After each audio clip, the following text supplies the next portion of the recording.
महाराष्ट्र और झारखंड के चुनाव में ठीक बाद देश में जो सबसे बड़ा चुनाव होने जा रहा है वो है दिल्ली का विधानसभा चुनाव। और जब चुनाव करीब है तो जाहिर है कि हर दल में कुछ बागी हैं जो आया राम गया राम वाली स्थिति में आ गए हैं या फिर कुछ दिनों के इंतजार के बाद आने वाले हैं।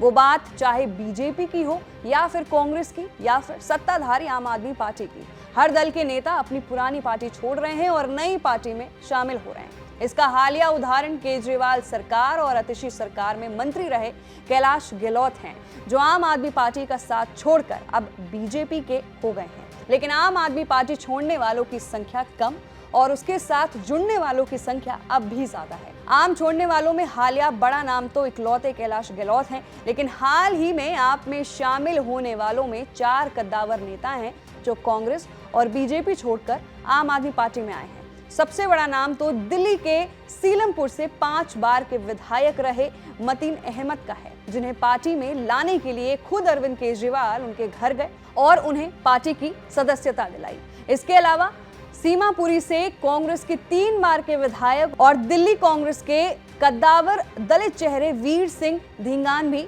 अब आम आदमी पार्टी के ही साथ हैं। इसके अलावा कांग्रेस के ही एक और नेता और दिल्ली देहात से 2 बार के विधायक सुमेश शौकीन ने भी अपनी पुरानी पार्टी छोड़ दी है और अब वो आम आदमी पार्टी के साथ हैं। बाकी ऐसा नहीं है कि सिर्फ कांग्रेस के ही नेता आपके साथ आ रहे हैं। इस चुनावी माहौल में आपके साथ आने वालों में बीजेपी के नेता और दिल्ली में पूर्वांचल वोटरों के बीच अच्छी पकड़ रखने वाले अनिल झा भी हैं, जो बीजेपी के टिकट पर किराड़ी विधानसभा से 2 बार विधायक रह चुके हैं। ऐसे में कैलाश गहलोत जैसे बड़े नेता के पार्टी छोड़ने से आम आदमी पार्टी को जितना नुकसान होना था उसकी भरपाई केजरीवाल ने इन 4 नेताओं को अपने साथ शामिल कर पहले ही कर ली है। बाकी तो जिस वक्त में सबसे ज्यादा टूट कांग्रेस में और सबसे ज्यादा नेताओं की ज्वाइनिंग बीजेपी में होती रही है, उस दौरान आम आदमी पार्टी का बीजेपी कांग्रेस दोनों के कद्दावर नेताओं को तोड़ना और उन्हें अपने पाले में लाने में सफल होना